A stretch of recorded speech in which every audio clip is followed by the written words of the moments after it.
I turned off news altogether. I hate to say it, but I don't trust much of anything. It's the rage bait. It feels like it's trying to divide people. If we got clear facts, maybe we could calm down a little. NBC News brings you clear reporting. Let's meet at the facts. Let's move forward from there. NBC News, reporting for America. And good morning. We are live on the Falcons podcast on a brisk Wednesday fall morning that's going to see spring-like weathers approach again this afternoon as the 70s make an appearance. And no, not the 70s show, but should be warm and gorgeous out there today as the Falcons leave the country and head to Germany, to Berlin, to take on the still pretty hot Indianapolis Colts, Nick, even though they're coming off they played ugly and still almost won loss in Pittsburgh over the weekend. What was it, 6 turnovers? With 6 turnovers, and they still had a chance to win in Pittsburgh.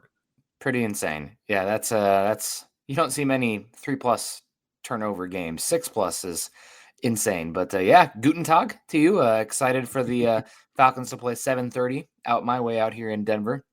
And Berlin, pretty cool city. It's bizarre because the Allies bombed it to the ground, so the architecture is weird, and then you have the whole East versus West thing. But if you ever get a chance to get out that way, it's a good time. They're really obsessed with their Umpelman, which is their street crossing guy. Like, they have shirts and all the designs for the street crossing guy. They're not the typical white guy. It's a dude with a little hat walking by, but it's a good time out there in Berlin. I got to say, I preferred Munich, but Berlin's cool. I haven't been one of the places, but with a couple of things we want to get into today.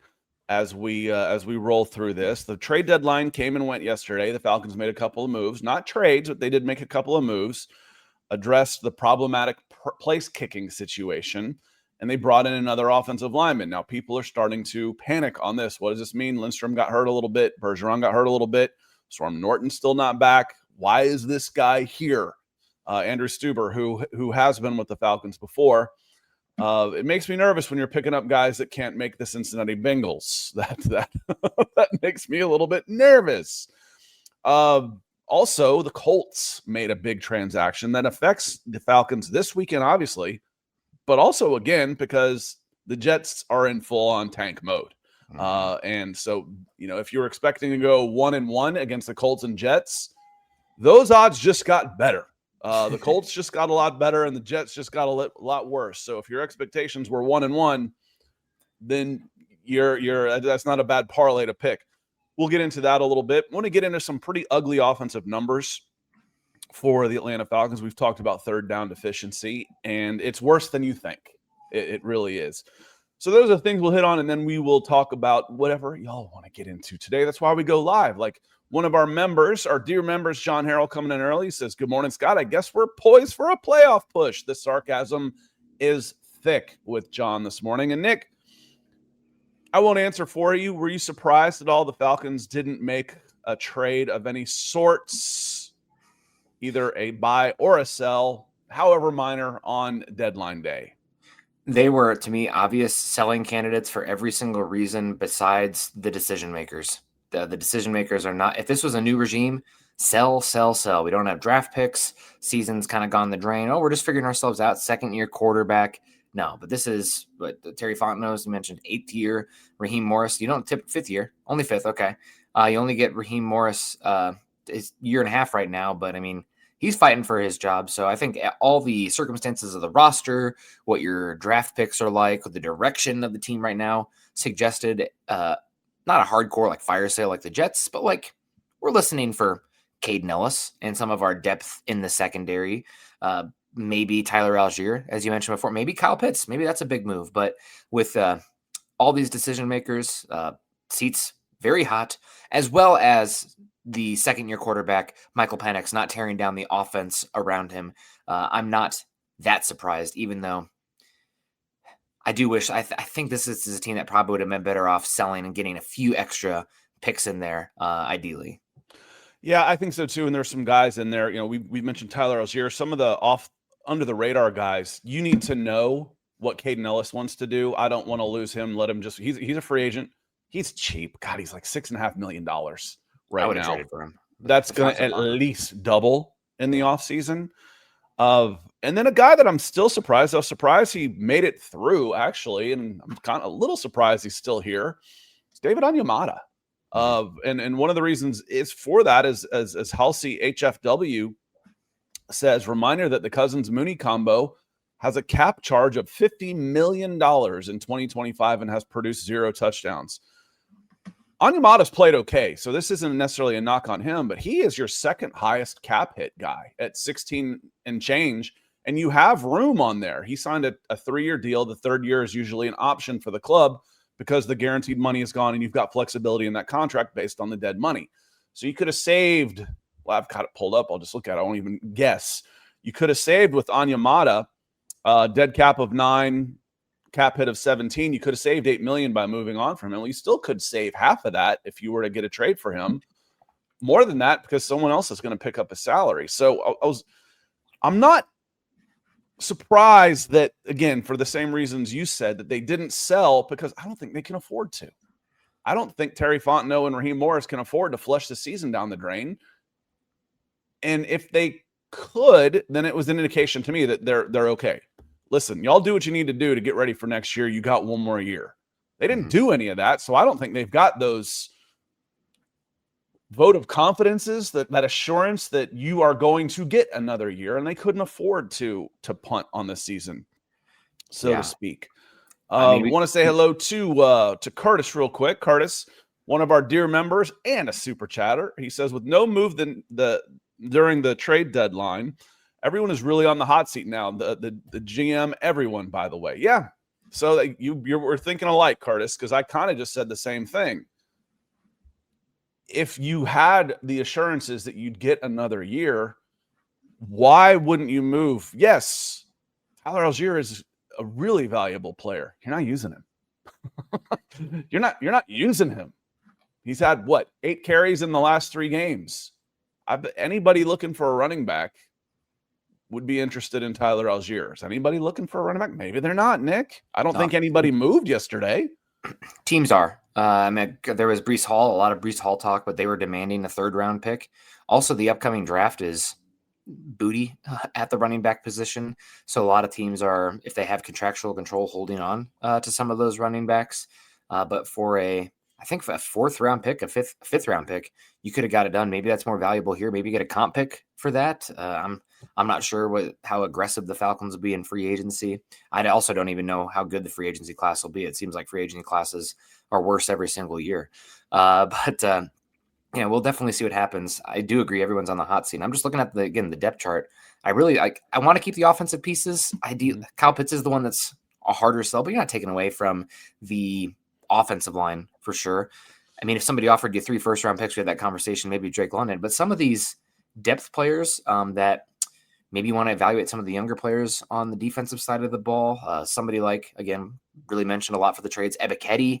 I would have listened to offers for Mike Hughes and D. Alford. And you're talking about 6th, 7th round pick, but you need chips right now. This team has so few draft picks coming up this year. So I don't know. Maybe they were listening, but in the end, they hold pat. I think Floyd getting hurt may have changed the conversation around Ebiketie. He came up when 32-year-old vets come up lame with a hamstring, recurring hamstring. You can't count on those guys. And now you go from 4 to 3. And if I trade one away, now what? We've talked all along. I can't count on Braylon Trice to come back. If Braylon Trice was healthy, maybe you make that move. So he can come in and be a 4th edge, but we can't count on him to come back. So, I don't know. And I don't think they can just go full on fire sale Jets wise. They're not there. They don't have that luxury with the job security other way. So Curtis, thank you for the super chat. I fully agree.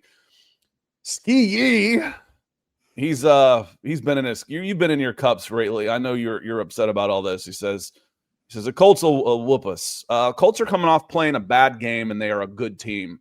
This will easily, by far, be the best offense the Falcons have played. They are number 1 in DVOA for on the offensive side of the ball. Daniel Jones didn't have a great game, but I think he was charged with 5 turnovers. 2 of them were tip passes. One of them was kind of an end of the half type of thing. Okay, there's your 3 interceptions. And then a couple of fumbles, those happened. So it wasn't, oh yeah, Daniel Jones is reverting back to, icy, oily hand Daniel Jones. This was kind of fluky. And they're invigorated. Their general manager, Chris Ballard, just went out and spent 2 first-round picks on Sauce Ballard. And I kind of played with this a little bit. Yes, I know they're not playing in London, but did the Colts just find their answer for London and Berlin? This is, and it's not just London, but for this game, Sauce is a long-term piece and a clear indication, hey, we think we're in a window. Let's go for this. And we can get, he's been considered the 1 or 2 the last 3 years at corner. We're going to see him play on Sunday. The one thing I will not push back on, but this is Lou Amarino. I can never get the name right. Anarumo of the former Bengals, now Colts defensive coordinator, plays a lot of zone coverage, and zone takes a little bit of time to understand your intricacies and chemistry with the guys around you. If it was a really man-heavy predicated scheme, cover 1, cover 0, then it's like, okay, you go out there, you got that guy. Sounds and good. Might do that, Nick. And they might. You've heard me tell that Deion Sanders story before, right? Yep. And one of his first meetings with the Dallas Cowboys, they're like, he's like, whoa. And he walks up to the board and circles. He goes, I got this guy, and circles him. He goes, now the rest of y'all do your thing. Now, Sauce ain't Deion. There's not another Deion. Yeah. So continue, please. Yeah, closest we've had is probably Revis/Champ. But as far as there is no other Deion. I mean, he's in a league of his own when it comes to shutting down guys. Yeah, he's great. But Sauce is much more of a zone cornerback, very handsy. You want to play press bail coverage with him, but I think there should be some chances for miscommunication. Now, granted, because the Falcons are so one pass weapon on the perimeter in London, maybe they do go man and shade of safety the other direction, but we'll see. Lou is really one of the better week-to-week game planners out there. He's still notorious for what he did against the Chiefs in the AFC Championship game all those years ago, where he dropped 8 from different spots constantly and really confused the Chiefs, who just refused to run the football in those games. So we'll see. It's going to be a tough matchup regardless, what scares me, Scott, and you mentioned it already, it's the offense, but it's not just the offense. This is a team that wants to bludgeon you. They're one of the top 5 offensive lines in football. Now, they didn't have the best game last week against the Steelers defense, who's been, I mean, I don't know if you saw this, Scott. They had a funeral in the stands for the Steelers in the tailgate for the Steelers defense because they were so disappointing this season. They had like a full on casket and did a bunch of stuff. Even and with then all those turnovers, the Colts still ran up like 500 yards. Yes, and that's my biggest concern about this Falcons defense this entire season. And I still don't freaking understand the Bills' game plan. If you get into heavy personnel and force them to be heavy in the box and run on them in the point of attack, you can get this Falcons defense. I still don't understand what the Bills did after what we saw, how Carolina ran the football with everything. But regardless, this is a Colts team. They want to run the football. They want to be 12 personnel. They have one of the most exciting young tight ends in football who actually is a wide tight end. Like, he's not this gimmicky, oh, look at me, I'm a tight end, but actually I'm a wide receiver. No, he'll play in line and he'll block you, which helps with the numbers. So Falcons defense so far this season is 9th in DVOA, which is awesome, of course. But their rush ranking is not quite as high. Got it right here. They are all the way down in 24th. 5th in pass, 24th against the run. So this is one that I'm expecting. Keep it simple, stupid. Hopefully you don't have a lot of third and long. Hopefully they do have a lot of third and longs because we're cheering for the Colts or the Falcons. Gosh, screw the Colts. Don't like them. Although my next door neighbor did marry Bob Sanders, and he was a nice guy. I liked Bob Sanders a lot. I won't be totally surprised if they go for 200 yards rushing in this game. If you get 150 from Jonathan Taylor and 50 from Daniel Jones, Daniel Jones is a running quarterback. He's an athlete. He is a very good running quarterback. Excuse me. One hit James. Morning, guys. I feel like this is probably the week someone important gets fired if we get blown out again. Arthur Blank can't be satisfied with 3 and 6 and no first round pick. And Halsey coming back says, what would that accomplish by firing people other than PR? And I guess my answer to that might be is if you did, and I don't think they will. I really don't. I think Raheem is here till the end of the year. Now he might make some changes to how he does things, but he's got the rest of the season to turn it around. And if you don't, there's conversations. Everybody else gets 3 years. Why not him? And again, I've seen other conversations on X where a lot of people are very vocal about still backing Terry Fontenot despite what would be 5 straight losing seasons. And again, it's like, well, what is Terry Fontenot supposed to do if this? It's not him, it's McKay, it's not him, it's Morris, it's not this. Then what's he doing here? Right? I mean, then the title for that is scapegoat, then. Is he will be scapegoated as part of the move. Now, again, I understand. I can make the argument for Terry Fontenot a lot easier than I can make for the coaching staff right now. Right now, the coaching staff is, I don't need to see a year 3.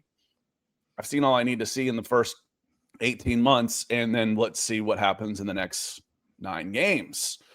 But to answer the question, what would that accomplish is, is Ulbrich a head coaching candidate? Is he? I don't know. We might find out. If you wanted to find out, that would be a way to do it. Do you have a head coaching candidate on staff? That would be what you would be trying to find out for free, while you are then also talking heavily and recruiting coaches, their agents, not tampering. They have agents for a reason, but talking with these agents the whole time while you're doing that early in the process. Sam, good to see you. He says, I'm worried about that offensive line signing. Can't afford to miss Jake or Chris. Yeah, I'm a little surprised that Lindstrom's name got thrown into this, because what it signaled to me early on was Andrew Stuber, who's got time at tackle and guard. He hasn't been really good at either one of them. That's why he's bounced around some practice squads. Big kid, 6'7", 320 pounds. 6'7". Sorry, I had to do it. Was the kid thing. Sorry, I had to do it. I don't know what that is, and I don't want to know. That's one of those things, like, I haven't seen the Titanic, and I'm not gonna just now because it's just kind of a thing. I have no idea what 6'7" is other than the height. I don't want to know. I'm going to be the guy that has no idea. I have no idea what that means. I don't care. It's dumb. Yeah. I don't want to know. I don't want to know. I'll be the guy that doesn't know. I'll be the old guy that doesn't know. My eyes are closed. I'm closed-minded on this. I don't think anybody knows. I can't imagine that it would add to my quality of life. Yeah. Anyway, the one that nobody's talking about for some reason, it's Storm Norton. What this says to me is Storm might not be coming back. They opened his window 2 weeks ago. They have a week to get him back on the field. And we said that all along. Storm Norton is eligible after 4 weeks. The dude hasn't played since last year. If he is eligible to come off IR in 4 weeks, what makes anybody think he's going to be an upgrade at right tackle when he hasn't played in almost a year, hasn't practiced in 6 months? So he is coming to the end of his 3-week window where they have to decide, do we want to activate Storm Norton or do we want to put him on season-ending IR? To me, this move means as much about Storm as it does about Matthew Bergeron. Yeah, I mean, hopefully Storm back here relatively soon, because I feel like the pin has popped, the balloon for Elijah at right tackle has been a issue as of late. But I mean, they're worried about the depth in the offensive line. Isn't it Bergeron too that got dinged up in this one? Bergeron. That's what I said. So yeah. I think it's more about Bergeron than Lindstrom. I get the feeling just through reading body language that Lindstrom's going to be okay, but Bergeron might be a little more serious. Yeah. And you're going to need a backup if you have to make a move with him. And now you're down to your third string right tackle and your third string left guard, because your second string left guard is playing right tackle.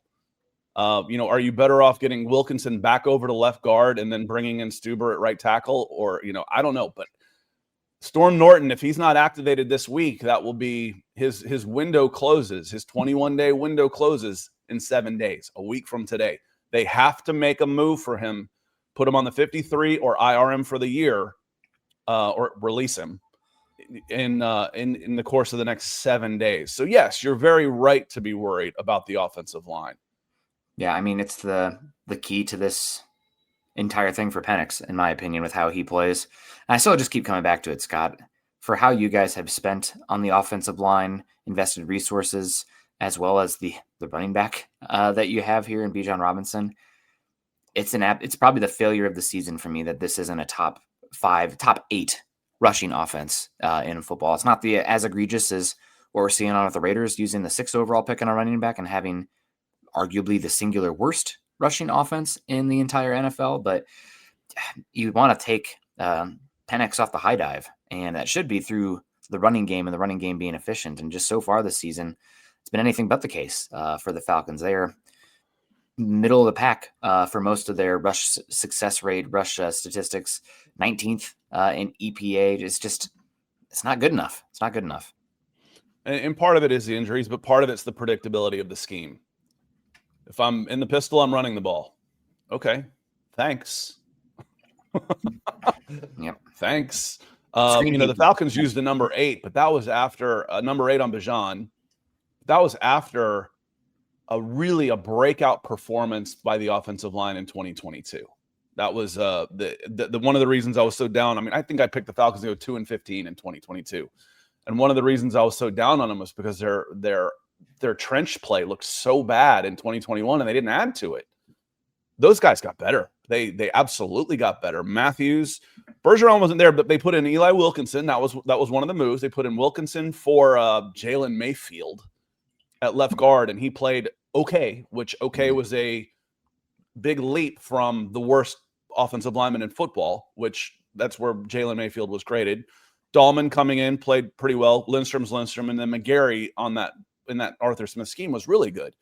So Bijan was set up. Bijan and Tyler Algier was set up to be playmakers. I'm not sure what they were doing with Ashton Jenney on that. Jerome says, good morning, Nick and Scott. Looks like we're quiet because the new general manager will need a few picks of his own. Yeah, I couldn't picture this team having the balls to sell. I really didn't. And they didn't have anything to buy. Who are they going to outbid to buy? They're low on salary cap room in this year, and they've already traded away all their picks in trade ups. So I really was not at all surprised that they didn't make a move. I don't think they've got the ability to punt, to sell on this team. Michael Ronquillo, good to see you. He says, good morning, Scott and Nick on the Falcons podcast. He says, go Bo Broncos. Yeah, Michael, we don't care. Even for this Auburn grad, Bo doesn't have a whole lot of fond memories. Appreciate you coming in, though, Michael. Yeah, thank you, Michael. And Ski says, we always find a way to lose. Don't overlook the Jets and the Dolphins. Don't overlook the Jets. The Dolphins beat us. Yeah, and the difference is now you've got guys that are fighting for jobs. There's fringe guys. This was the Falcons in 21 and 22 under Arthur Smith. These guys played hard for him because there were a lot of veterans on one-year deals, minimum deals, fighting for jobs. So I know the Falcons can't afford to overlook anybody. That's for sure. I'm just saying, if you're going down the schedule, and the Falcons have been so predictably unpredictable this year when it comes to who they have won and lost to, you'd think, okay, at the beginning of the season, you're like, okay, Colts in Germany, that's a possible win. Now it's a long shot win. And the Jets, you're like, okay, Falcons should beat the Jets. Well, the Jets just got worse. They got a lot worse. Quinnen Williams is a beast. He is an absolute beast. Mm-hmm. Sauce not being there, if you've only got really one reliable target on the perimeter, the guy that covers him is now gone. So, but I get what you're saying for sure. The Falcons are a box of chocolates, Scott. You never know what you're going to get, right? Just week to week. I like this stat from FTN. They have a variance, which is your week to week output. If you're consistent, kind of the same output, you're number one in variance with a low ranking, but a high ranking. Falcons have the third highest variance this season, only behind the Vikings and the Commanders, who are, they're a roller coaster. Yeah, and they've had quarterback problems. Yes. They've had quarterback switches, which is really the only thing. The Falcons are self-inflicted. Yep. Yeah, the quarterback thing. They've had a couple injuries, but did Darnell Mooney turn into the guy that had a huge year early in his career in Chicago and then disappear? What the hell happened with Ray? There's and Zach Robinson is proving to be in over his head on this stuff. Let's see. Yeah, and Terry, we agree with you 100%. If Drake is out of the play consistently, they've only got one receiver. Expect us not even get 17 with this offense. And again, they can put in a simple scheme because it's a skimple. the Colts can be simple on defense. Remember Zach Robinson telling us that that's what Miami did. And no, we made it really simple. That way our guys wouldn't get confused. They would just go and tackle the guy. That was how the Dolphins shut down the Falcons. Colts will be able to figure that out. Sauce, I want you on Drake, and then we'll go around him. We've got man zone schemes that everybody else knows you're going to be the man. Yeah, I think this is probably a heavy Drake London in the slot game, ideally, just because then you can isolate him. Now, granted, Kenny Moore is an unbelievable slot cornerback as well. The Colts give themselves one of the top 5 secondaries in football, probably, or definitely in the AFC, making this move. But hopefully you're trying to do what you can to isolate him. Maybe it's a lot of pre-snap motion with Drake London. But yeah, the wide receiver 2 problem is a big one, obviously, for the pass game. And the Falcons' pass game is bottom and like bottom 10, bottom 5 in many metrics. But again, I keep coming back to it.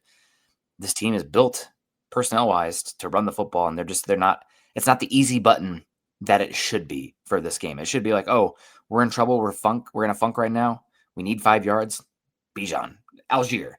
It just has not been that way. So, and that's the offensive line. That's probably some of the Kyle Pitts and the wide receiver blocking as well out there. Besides Drake London, you're absolved, Drake. We love you. But it's a frustration, no doubt. We got Bryce Cream 714. Good morning. Is there a team you'd want the next general manager from? I'm hoping either Rams or the Eagles trees. I think the flavor du jour that everybody's talking about, I don't know the personnel depth of other teams as well, Scott, but I think there is somebody, the assistant general manager for the Detroit Lions is getting a lot of buzz right now. He does originally come from that Rams tree out there, but he's somebody that is people are very excited about, and I would be shocked if he's not hired somewhere. I'm not sure, though, like where the Falcons are in the pecking order of wanted jobs and everything as well. But I don't have the name from you. I'll have to look it up, Scott. But the Detroit Lions assistant general manager. Yeah, the Dolphins are looking for a GM. Yes. Other than that, I don't really know. So there's always 5 to 8 coaches, it feels like, that end up getting changed over the course of the year. Yeah. Ray Agnew is the name. For the who's our Agnew? That's the returner. I've already forgotten. Yeah, nope. This is Agnew's from he was with the Rams. What's Agnew's first name? I'm not sure. No, it's one of those, like, isn't it Ray? Now you got me going. It's like you hear something, you're like, wait, that doesn't sound right. I mean, it's a common first name, but Jamal Agnew. Yeah. It's like Ray Agnew. Yeah, that sounds right. No, yeah. Thank you. And I'm sure someone in the he hasn't done enough to make me remember his name yet. Yeah. He's on a 1-year deal. He'll be gone next year. He won't be back. He was cheap. You get what you pay for. And and Jamal Agnew was $1.1 million on that one. False start Falcons. He says, I know we don't have many picks next year, but we draft a kicker. It's a really bad situation. You don't typically have to. False start Falcon. And drafting one isn't necessarily a better way to go about doing it. Find a veteran free agent, bring in 5 free agents that don't get drafted, undrafted free agent kickers. There's guys out there. So, I mean, how many kickers get drafted a year? 2, 3, maybe? Yeah. So the kicker will definitely be a priority, and it needs to be a priority I want some experience, and then I want, a guy like Lenny Craig, a guy with a lot of potential, but they definitely need to go into the offseason with kicking being a priority. They're on their 3rd starting kicker in 9 games, and this guy's resume isn't any better than the others, really. Yeah. He was 5 of 7 last year. Before that, he wasn't in the league for the 3 years prior to that. Kicked a pressure field goal for the Commanders against the Detroit Lions, if I'm not mistaken. But is he the long-term answer? There's nothing that makes us think that. It's just, hey, can we kick an extra point? That's not too much to ask. So getting back to the offensive woes, when we talk about how did you, again, it wasn't all bad against New England. No. In fact, it was mostly good. That's what's so frustrating.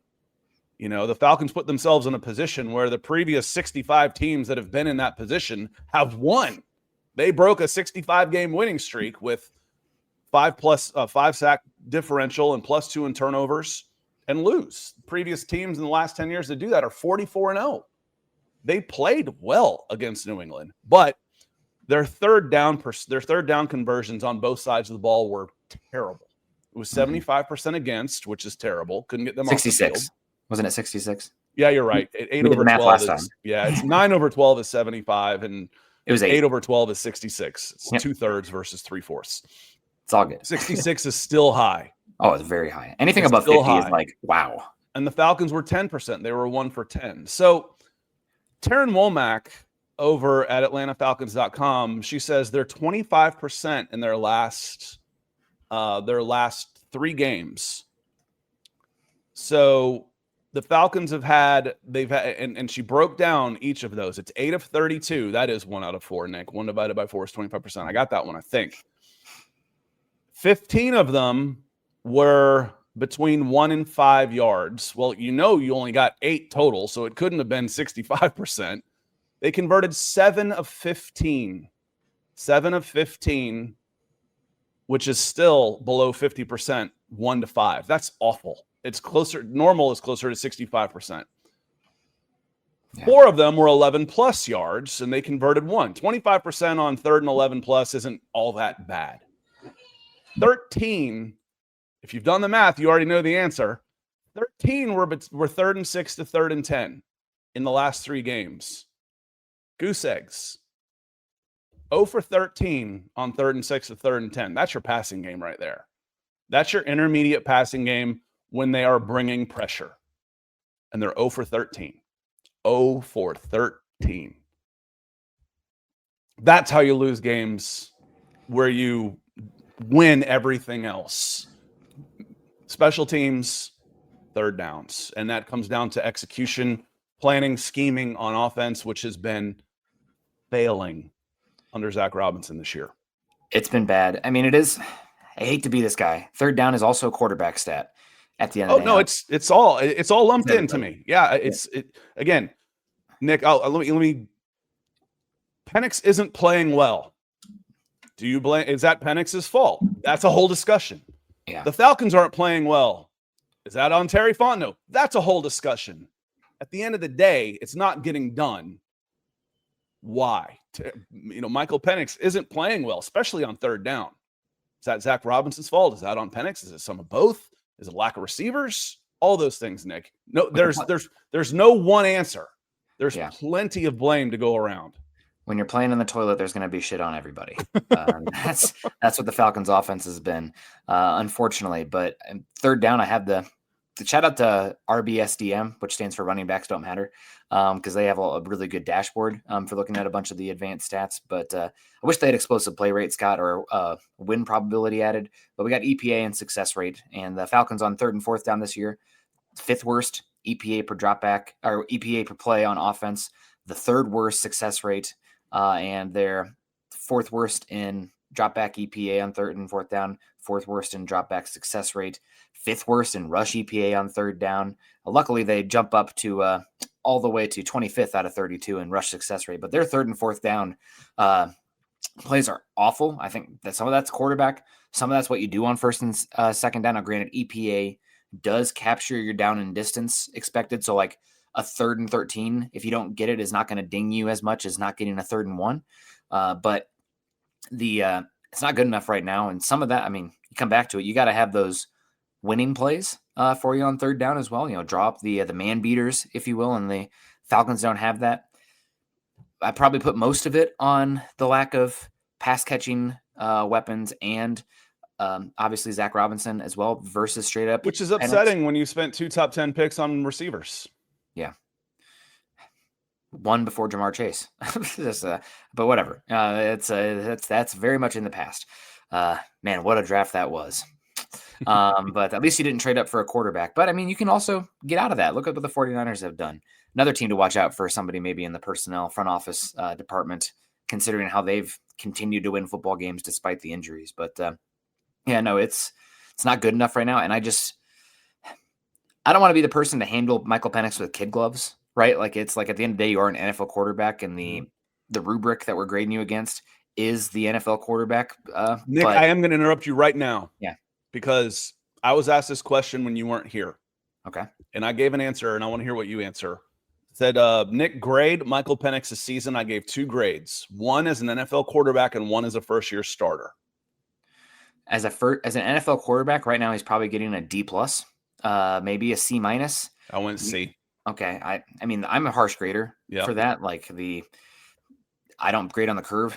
It's a true bell curve. So there needs to be as many F's as D's and whatever. And right now he's in the bottom fourth of NFL quarterbacks. And that's C- D range. The way he's playing, that doesn't mean that's where his talent is. That's not his potential. That's where he's playing. Well, that's on Zach Robinson. Well, we know, but it's him that has to make the play. It's him that has to go out there and play. So what's the quarterback's output? Forget the name on the back. If you're just looking at like watching the quarterback, where is it at? Probably a C-, D+ range. And I would say that's a fireable offense for your offensive coordinator when you've got a number 8 pick. And if you've got to try something else at offensive coordinator, you're not going to just throw away your quarterback after one season as a starter. If it doesn't look, he's shown enough that, Michael Penix has shown enough that we all want to see more, without a doubt. Yeah. It's going to cost Zach Robinson his job. That he's playing at that level is going to cost Zach Robinson his job. Yeah. As far as grading him as a first-year starter / second-year quarterback, I probably give him a C+. Yeah, I would be B-. B-. Mm-hmm. Yeah, we're close there. But I tend to be very forgiving if you have the tools. And while he's not this like dynamic athlete on the field, don't come in here and tell me what he ran in the 40. He's got a crazy, incredible arm talent, and he can make any throw. Now, I wish he was a little bit better down to down with some of the consistency and the accuracy, but kid's got a hose, no doubt. So I probably give him a C+, B- for the second-year quarterback, first-year starter grade, but it's probably a D+, C- on the whole right now. I mean, you can see it. They aren't operating a drop-back pass game. They have handcuffs on him somewhat because he's not super comfortable under center. He's not throwing the ball downfield. He's not converting third downs. Again, whether you blame Michael Penix for that or not, and we don't typically. No. That's the reality of it. So, no, we're close on that. And while he's has obviously issues on the offense with depth, you have a top 5 wide receiver and a top 3 running back. Now, granted, again, this comes back to your offensive coordinator, but that should be an easy button we saw it. It was an easy button in this, especially London, in this New England game. So it's a double-edged sword, right? But it's kind of like Matthew Stafford early on, like, oh, let's spam Calvin Johnson. Like, that's a good idea. Maybe it's not best for the quarterback long-term, but keep it simple, stupid. Yeah. Yeah. So I probably give him, I mean, should we be worried right now? I'm not necessarily worried. Like, if the question is like, is Michael Penix going to challenge for the best quarterback in the NFL? If that's your like end bar for what you want, then maybe you should be worried. But like, is he going to end up? And if you were expecting that this year, you had unrealistic expectations. Yeah, but like, this isn't a good data point for that pathway. But can he be a top 10 quarterback, obvious franchise guy worthy of a big second contract? Currently, I'm not worried. The data point's not great, but it's like you had a pop quiz. You have a full semester and you have a pop quiz and you got 3 out of the 5 questions right. And that's a bad grade overall on the pop quiz. But guess what? It's such a small data point. It's not all your fault. Your buddy was bothering you. You were sick the night before. You couldn't study, blah, blah, blah, all that stuff. So the substitute teacher didn't cover it well. Who knows? But yeah, well, going back to that analogy, Nick, if the whole class is failing, it probably means you got a bad teacher. Yes. Yep. Standardized test scores, baby. Michael Penix is not graded very well. Just like last year, I hammered this point home. When every single player in 2024 is playing worse on defense than they did in 2023, something's wrong. Well, Justin Simmons was garbage. Matthew Judon was terrible. Man, everybody took a step backwards last year. Not just those two. No. Real quick, I want to hit on this. I saw this earlier. So we have comp picks for Grady Jarrett and Drew Dahlman. So we have 3 third-round picks. No, you don't. One, Grady Jarrett was not a free agent. Well, he was because he got cut. You can't cut a guy and have him sign. He has to go all the way through the end of his contract, like David Onyemata. David Onyemata is going to see the end of his contract this year. Tyler Algier. Free agent. Tyler Algier would be eligible. Caden Ellis is at the end of his contract. He would be eligible. That said, the Falcons are going to have $60 million and are going to probably sign some folks to cancel those guys out the way they did with Drew Dahlman. Now, everybody who does the comp pick projections said Drew Dahlman was going to be worth a sixth, maybe a fifth, but a fifth or sixth round pick. And signing Diablo canceled that out. So the Falcons will not get a comp pick. And the only question you have, because if you sign a free agent in the first 2 weeks of the free agent period, that's where that comes into play. If you wait, then the comp pick stuff doesn't matter anymore. Could you have gotten Diablo after 2 weeks? I don't know. But anybody going to argue that Diablo wasn't the right signing? I'd rather have Divine Diablo out there on the field than a 6th round pick, wouldn't you? So I'm okay with that. Diablo was a good signing, a very good signing, but there are no comp picks. The Falcons, I can't even remember the last time the Falcons had a comp pick. They do not play the comp pick game well, and part of that is because, well, they don't have a lot of draft picks, and the ones they've had, let's see where would be coming up in that first draft. Jalen Mayfield, Richie Grant, that the only guy still on the team from that first draft pick is Kyle Pitts. Might get a comp pick for him, because he'll be out of contract at the end of this year too. Yep. I think, let me see. I took some notes on here. What am I missing? Third down numbers, we hit on those. Oh, I wanted to hit on the snap counts, because in the gut reaction, someone, I think it was John Harrell, asked, he said, was JD as bad as he was in the first game? And I was like, I don't really remember seeing him I saw him targeted a couple times. His numbers were way down. He only played 40% of the snaps, and Ronnie Harrison actually played more snaps than him in the last game. So there was an adjustment made there. I would expect to see more of Ronnie Harrison again. You're still going to see JD Bertrand, but you're not going to see him on the field more than anybody else on either team, like you did against the Dolphins. Yeah. I mean, he's unfortunately a liability out there, and it doesn't help kind of the way he looks. His aesthetic is poor too, so it's really not a good time for JT Bertrand. And man, it's a real bummer with Troy Anderson. Again, I know he wasn't great out there, but at least he could live a little bit more with it. Linebacker's a hard spot, Scott. They don't play the same game in college that they do in the NFL. It's a completely different spacing. Their asks are a lot different, so it's probably one of the hardest evaluations from college to the NFL. Big and fast doesn't play if you don't got it above the neck, but you have to have some level of big and fast to get it done for the most part. It's not the days of Zach Thomas are long gone. They will isolate the heck out of you in space and pick on somebody like that. So sorry if there's any Zach Thomas truthers out here. I don't think that style would play in today's game. We got Curtis K. Case, 82. Good to see you, Curtis. $5 super chat and a member. Shout out to you, Curtis. Thank you for coming in here and hanging out. We really do appreciate you. He says, what do you guys think of Mike LaFleur as an offensive head coach? He's Rams. He's Matt's brother. He was with the Jets, I think got fired. I don't remember exactly which regime he was under. I think he was the offensive coordinator there before they brought in Nathaniel Hackett.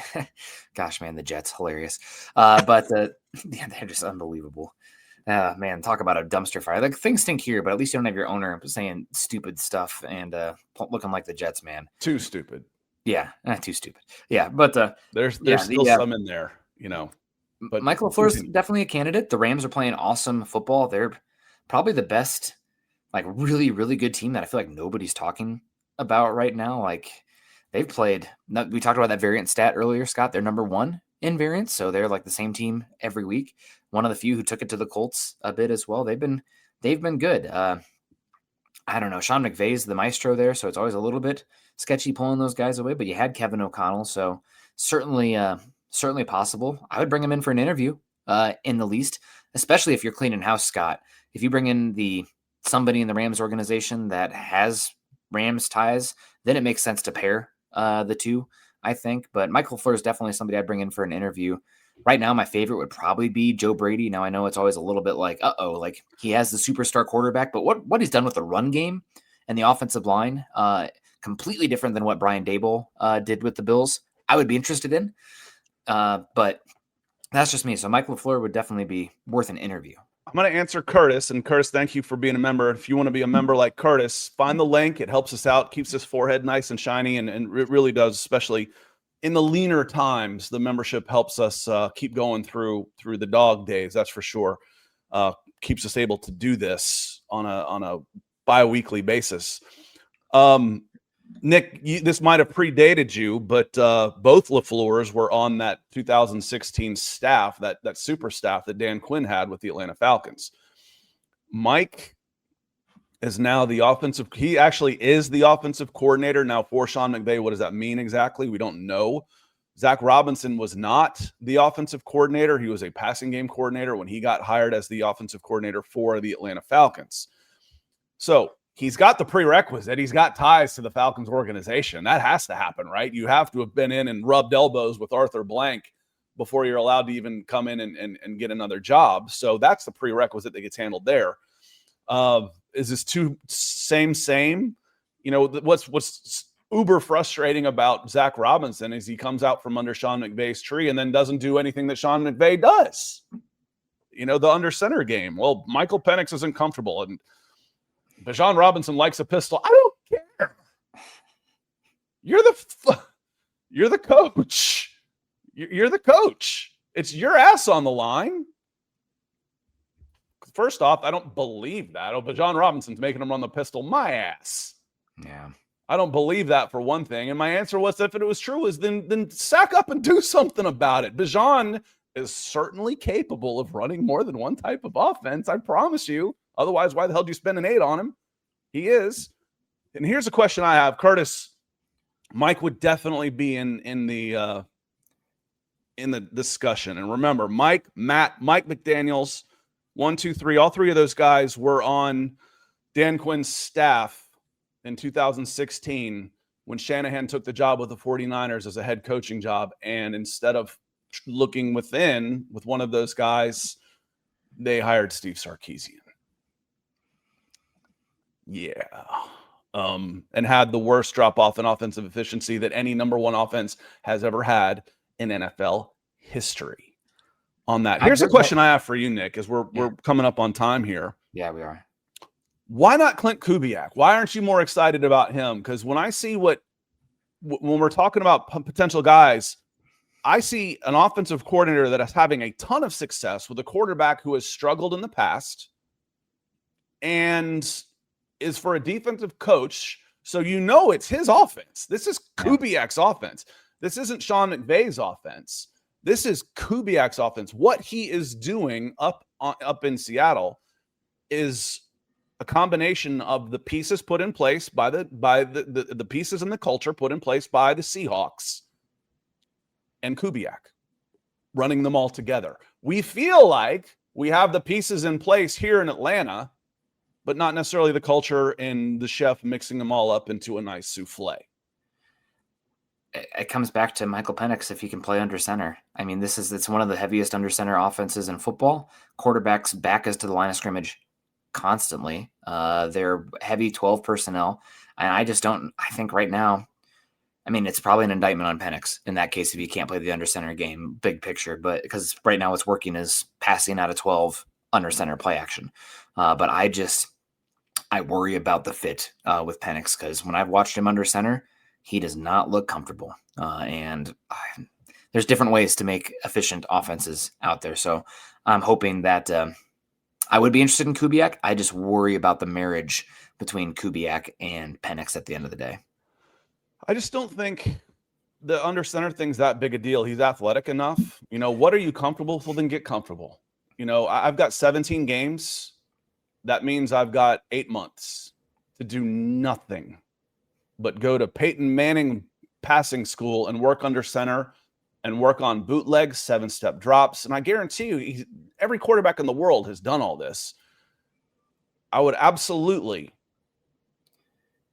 consider Kubiak. And if the under the center problem is the problem, well, I have to have the coach. I have to. All the pieces in the world do not matter. And we had this discussion with, is Sean Payton worth a first-round draft pick? We went back and forth on this a long time. Yes, the right coach. There are very few first-round draft picks, in my opinion, in the history of this game that are more important than an elite Hall of Fame coach. Now, find the coach, find the quarterback. They always go hand in hand. But if Kubiak is the absolute right guy and I pass on him because my quarterback's not comfortable under center, I'm a freaking moron. Yeah. That's not a good enough reason for me. Yeah.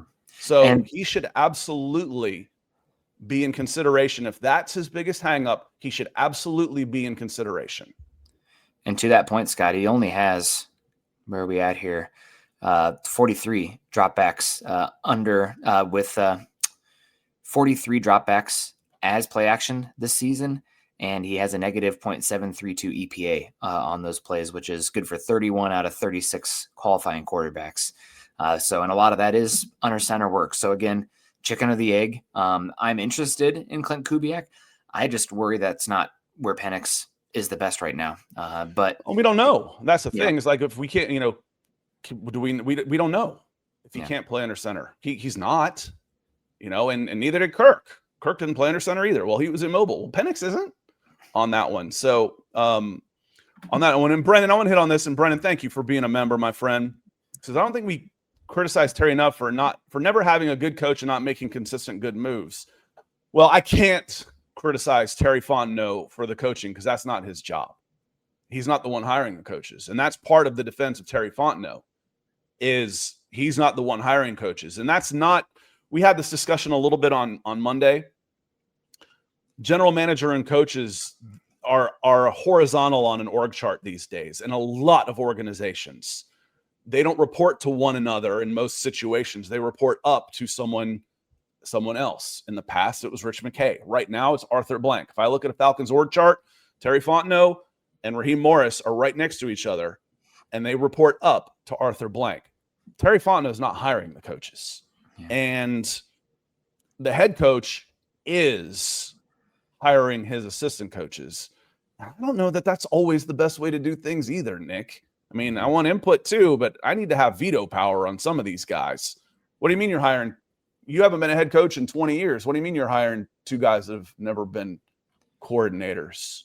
No. No, you're not. Let me see. I saw here on, it was AJ here. He says, I'd give Fontenot a B- for his time here with 5 straight losing seasons. That isn't good enough to say. And again, AJ, the parallel I tried to draw with Fontenot is Fontenot to me seems to be improving as a general manager. He was a first-time general manager. I kind of put it next to someone like Kyle Pitts. If Kyle Pitts is improving in his 5th year, he's 25 years old. That's not when you want him to go in his 5th year. That's when you want to re-sign him. Yeah, he was not worth a damn in years 2, 3, and 4, but he's an ascending player. What you got from the number 4 pick wasn't good enough. Now, go back to Terry Fontenot with that. No, he's had 5 straight losing seasons. He hasn't been good enough, but I think he has improved a lot in his experience. So that would be my argument for. My argument against is some of the unorthodox moves, the constantly trading up, the razor-thin depth that you've got across the team, the 5 straight losing seasons, the salary cap mess you're still in, you got yourself back into after fighting so hard to get out of it. And the big one for me, the one that tips it, if assuming they go 7-10 or worse again this year, is this team needs a culture change. They got to clean the friggin' house. I don't want to hear comfortable. I don't want to hear family culture anymore. I want to hear winning. We are here to win. And if it means ruffling some feathers, pun intended, then so be it. That would tip the balance for me. That if I'm making a sweep, if I'm making moves, I'm changing the culture. I mean, Scott, the movie reference I always make when it comes to team building an internal house, it's the Dark Knight with the Joker snapping the pool cue over his knee saying, we're having tryouts. I mean, I know it's a team and everybody needs to pull in the same direction, but at the end of the day, you are only as good as the competition in-house. Iron sharpens iron, all that stuff. I definitely take the belief of the elite college programs. Maybe it's not as much anymore in the transfer portal NIL era. There's a little bit less consolidation of talent than what we saw during the Alabama heydays for sure. But no, I'm very much, these guys got to compete. Nobody should be comfortable. Michael Penix shouldn't be comfortable. Bijan shouldn't be comfortable. You better be coming in there. And if you don't have competition on on the roster elsewhere, you're competing with yourself in the very least. So I know that I think Mad Scientist thinks about Bill Belichick. I wouldn't not want anything to do with Bill Belichick coming in here right now with what's going on in North Carolina and his girlfriend, all this situation. That's a toxic. Blank is the one that torpedoed Bill Belichick. Good. In the end, that's probably, you want to talk about a unit, Charlie, you know what? That's a, no, it's chaos. Just the misinformation in the chat. Bill thought he had the job. Arthur gets on the phone with Robert Kraft, and Kraft says he will mess up your entire organization. Don't do it. And Blank put the kibosh on it. Yeah, I would not. That's what happened. So Robert Kraft torpedoed Bill Belichick to his buddy Arthur Blank. So that's what happened. And again,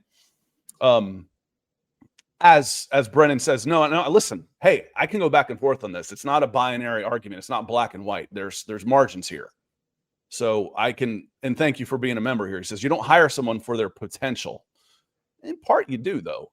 You hire someone for making good moves to give the team a chance to win. He hasn't done that. No, over the course of the 5 years, he's failed at his job. Is that fireable? Yes. Is he on the upward swing? Is he someone that you think, hey, he's now the guy I would hire? He's become the guy I would hire. Do I want to fire that guy? His pro personnel has been good. The drafts have been good. I can't stand all the trade ups. No. The free agent signings, other than Kirk Cousins, have been money. He's been so good at that.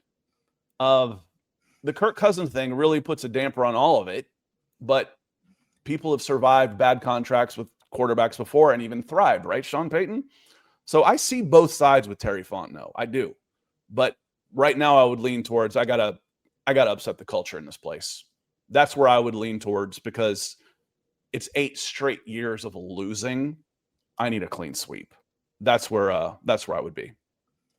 Yeah, I mean, we'll see where it goes. You still have the rest of the season. We're talking about this team like the season's done and gone, but it is a week-to-week league, Scott, and I will say the Colts do not match up well, or the Falcons do not match up well with the Colts because how do you get this Colts team? You run them off the field with the offensive line in the ground game, and that's what the Colts want to do. But and stuff. At the end of the day, though, we got to make sure that Penix progresses and whatever that takes. I still am a believer that first and foremost, it's the offensive line more than anything else, more than the weaponry. But that might be biased to some extent, Scott, because I have a offensive mastermind calling the plays, and you can have Troy Franklin and Marvin Mims out there who are wide receiver 3-4s at best. You're still scheming them open. I don't really feel the scheming open space designer plays. Like Sean Payton has 5 or 10 any given game. He's like, I know this is the coverage they're going to run at this point. I know what the matchup's going to be. I'm calling this play. This is a touchdown. This is a first down. No easy buttons at all right now for Michael Penix in this game. It should be the run game, which is the easy, the matchup one that should be doing it, but not the pass game either. So it's frustrating, but season can change on a dime. If you go out there in Berlin, the international game kind of levels the playing field and play that game. Now, granted, you're going from East Coast away game, Northeast out to Berlin. That's definitely harder than having home and then international, but we'll see. Again, Falcons defense has been good enough this season on the whole. Colts have shown they might make some turnovers here or there that if you take away and minimize the runner, as Mike Tomlin likes to say, and Jonathan Taylor, you got a chance. So it's the NFL. I wouldn't give up right yet. I wouldn't. What is the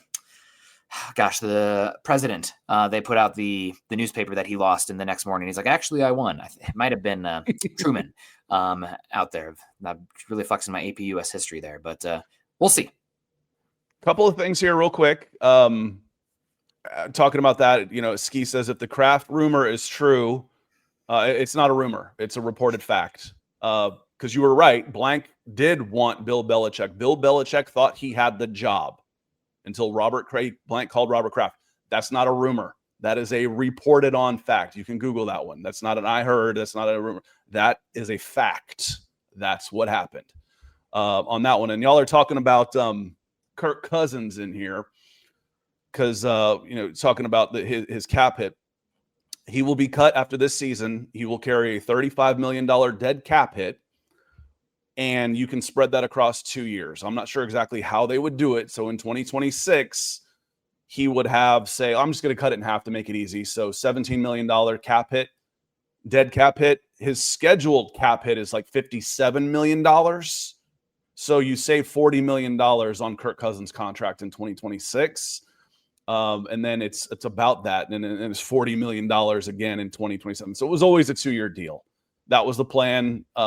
That's why he came to Atlanta, because the Falcons guaranteed him 2 years and $100 million, where the Minnesota Vikings really were only guaranteeing one of those years. So, and Brennan, absolutely, he says, Kirk's agent is first ballot Hall of Fame. Yeah, I've seen some memes out there, Nick, of how much money he's made with one, in guaranteed money with one playoff. It's a lot. It is a Good lot. work if you can get it.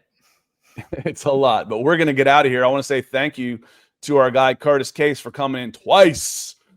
Curtis Case coming in twice with the super chats. We will be back I will not be here for a gut reaction on Sunday. We'll be back on Monday for the reaction to the Colts game. We'll see. The Falcons have played to the level of their competition, or, to an extreme level. Good teams they've outplayed, including the Patriots. Bad teams, they have sunk well below. Yeah. This is the best team that they have faced, as far as health and everything goes. The Indianapolis Colts will be the best team they have faced. Maybe the Bills. The Bills weren't playing all that great. It was a bad game. Anything can happen. They were banged up. One game. Yeah, anything can happen in one game. But this is the best overall team right now. I would have rather faced the Bills on that Monday night than I would rather face the Colts right now. This is a better team than when you faced them. Yeah. Any given Sunday or any continent, I guess. So I do got to get the kid to daycare, Scott, and he was stinky this morning. So appreciate everybody. And let's go Falcons. Yeah, we'll see y'all on Monday. Garrett will be back on Thursday night, and then we will see you on Monday. Unless I see all members, if I do some members only videos between now and then. Otherwise, hit me up in the comments, like, subscribe, and share. Become a member. We need you. So it's we've got several on here, and you can see the ones that come in. They got the little birds next to their names. So y'all have a great rest of your day. Have a great rest of your week. Enjoy some football in the morning, football brunch, and we'll see y'all next time. Peace.